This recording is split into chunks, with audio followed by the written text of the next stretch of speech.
to get straight into it. As most of you are aware, Shane and I are in charge of event management of our much anticipated international festival. We have invited many talented international performers from all over the globe, whom we are proud to be hosting right here in Australia. Thus, it has been brought to our attention that management of both our diverse staff and performers must have their needs addressed appropriately.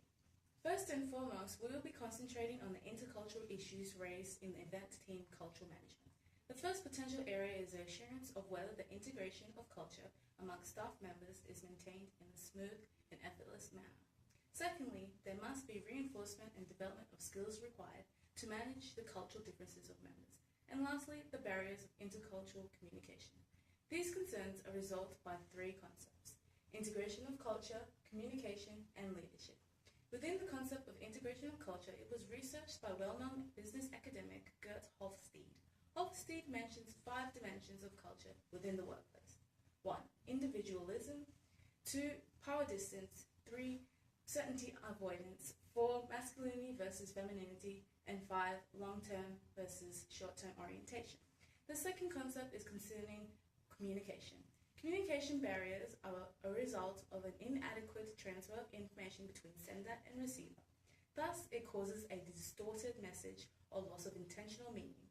Communication may also be non-verbal and cause misunderstandings through many elements such as gesture and use of silence. Gestures may be interpreted with different meanings with different gestures, just like the use of verbal communication or lack thereof. Within Asian cultures, excessive talking is discouraged, as silence is often understood as a sign of respect and politeness.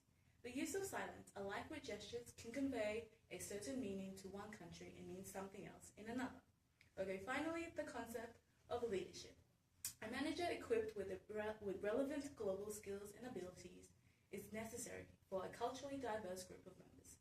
An ideal global leader should possess 5 characteristics of flexibility, intercultural communication skills, cultural sensitivity, rapid cultural understanding, and be a user of cultural synergy. Now to discuss how we plan to execute and implement these concepts to ensure a favorable outcome for our culturally diverse team.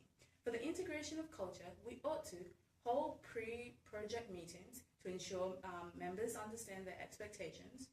For instance, collaboration is crucial for decision making.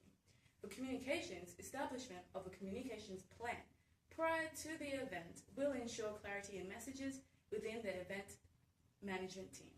Moreover, establishing a good record keeping for informal communication should be done. And finally, revising the communication plan weekly and allowing it to be updated. Also, in terms of non-verbal communication amongst team members, it should be standardized. And in terms of leadership, mentoring and sufficient and appropriate training to all members should be provided. Now, let's move on with our performance cultural management plan. As we're expecting performers from all around the world, it's unavoidable that many of them will experience culture shock when they arrive to Australia. A study from Campus and Sun in 2009 has found that there are factors causing culture shocks among foreigners participants are homesickness, racism, and lack of social support. Firstly, homesickness could be caused by different languages, food, housing, or just simply by the way people dress. Since the majority of our performers come from non-English speaking country, communication can be a difficult task. Hence, it is important to keep messages clear to our foreign performers. Food is also one of important factors could make them feel homesick, along with sleep in completely strange room or because of our custom are different. The second reason is racism. As Australia is a multicultural country, it's unlikely to have such racism-related incidents will occur. However, our team needs to stay alert as this issue can arise at any time, particularly to our Muslim background performers due to several recent terroristic events across the globe that caused an accusation to Muslim community as that they are the root of terrorism. So, providing higher level of security to them is one of our priorities. The last reason for culture shock is lack of social support. Traveling to a different country with their families or friends could make them feel isolated and lonely. So it's very important to ensure that all the performers have access to the internet so they can keep in touch with their families and friends. Another part in our performance culture management plan is transportation safety. It is significantly dangerous to those who from countries that have right-hand traffic rules. As in Australia, we drive on the left-hand side of the road, so it is crucial to ensure that our performers are aware of this. So now we propose execution plan to manage our performance culture backgrounds. For culture shock in management, we provide workshops and training to improve cultural awareness among team members so that they can effectively communicate and assist performers.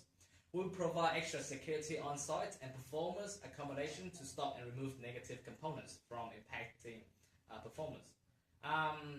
All the participants are eligible to access our free Wi-Fi and 24/7 IT support on site and their accommodation. Prior to their arrival, we will advise them basic Australian road rules so that they can prepare or provide assistance. We can provide assistance in our transportation. Now, in order to learn from our first year experience and to further improve our management practice, post-evaluation can't be ignored. We follow the 5-stage process of post-event evaluations. The first stage is planning and identification of event data. The questions such as, did the management achieve its objectives, or have the event management team collaborated and communicated effectively? Data will be collected are both qualitative and quantitative data. In the second stage, we collect data through event documentation such as complaints, conflicts between members, or through surveys. The third stage, we analyze data by rank in order of seriousness or priority. Establishing this list would help the team to find optimal solutions for the most serious problem and prevent it from happening in the future. Then we make different report formats to suit different stakeholders. And lastly, we disseminate the reports to our stakeholders. Finally, by taking intercultural concepts and proper event management methodologies into account in planning and executing tasks, we'll ensure a favourable outcome for our culturally diverse team and performers. And follow established post-event evaluation process will make improvement to our culture management into the futures. Thank you.